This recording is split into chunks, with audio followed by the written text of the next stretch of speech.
বাংলাদেশের ডিজিটাল অগ্রযাত্রায় mobile banking খুব গুরুত্বপূর্ণ ভূমিকা পালন করছে। আপনি যদি ঠিক এই মুহূর্তে প্রত্যন্ত কোনো অঞ্চলে টাকা পাঠাতে চান, কি করবেন? মোবাইল ব্যাংকিং আপনার হাতের নাগালেই আছে।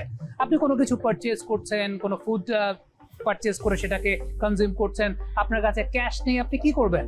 মোবাইল ব্যাংকিং আপনার হাতের নাগালে সবসময়ই আছে। এই পুরো বিষয়টা আপনার আমার জীবনকে অনেক সহজ করছে, ঠিক তেমনি ভাবে দেশের অর্থনীতিতে বড় ভূমিকা রাখছে।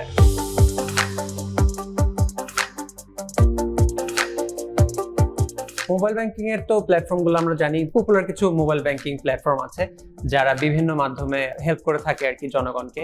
সো গ্রামের যারা আছে, মানে এই সম্ভাবনার ক্ষেত্রে যদি বলতে পারি, এখন তো ইজিলি লোন নেওয়া যায় মোবাইল ব্যাংকিং এর মাধ্যমে, যেটা আগে পসিবল ছিল না।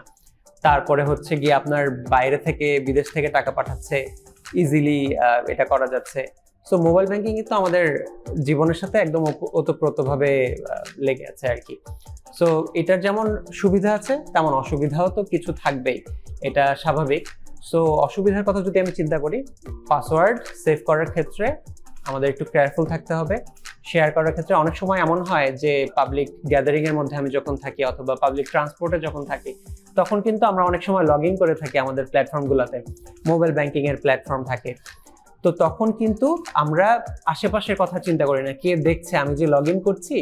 তো তখন কিন্তু আমাদের একটু কেয়ারফুল থাকা উচিত। আমাদের ওটিপি শেয়ার করার ক্ষেত্রে কেয়ারফুল থাকতে হবে, যেন আমাদের অবশ্যই একটা লিটারেসি দরকার আছে যে আমি ইউজ করছি, কোনটা শেয়ার করতে পারবো, কোনটা শেয়ার করতে পারবো না। কেউ আমাকে ফোন দিয়ে যদি বলে যে আপনার ওটিপিটা একটু কাইন্ডলি শেয়ার করুন, আপনি প্রবলেম ফেস করবেন, না হলে আপনার ব্যাংকিং অ্যাকাউন্টটা বন্ধ হয়ে যাচ্ছে। অনেক সময় কিন্তু আমরা ফোন পাই বিভিন্ন প্ল্যাটফর্ম থেকে, যে ফোন দিয়ে বলছে আমি বিকাশ থেকে বলছি অথবা আমি নগদ থেকে বলছি, আপনি আপনার ওটিপিটা শেয়ার করেন।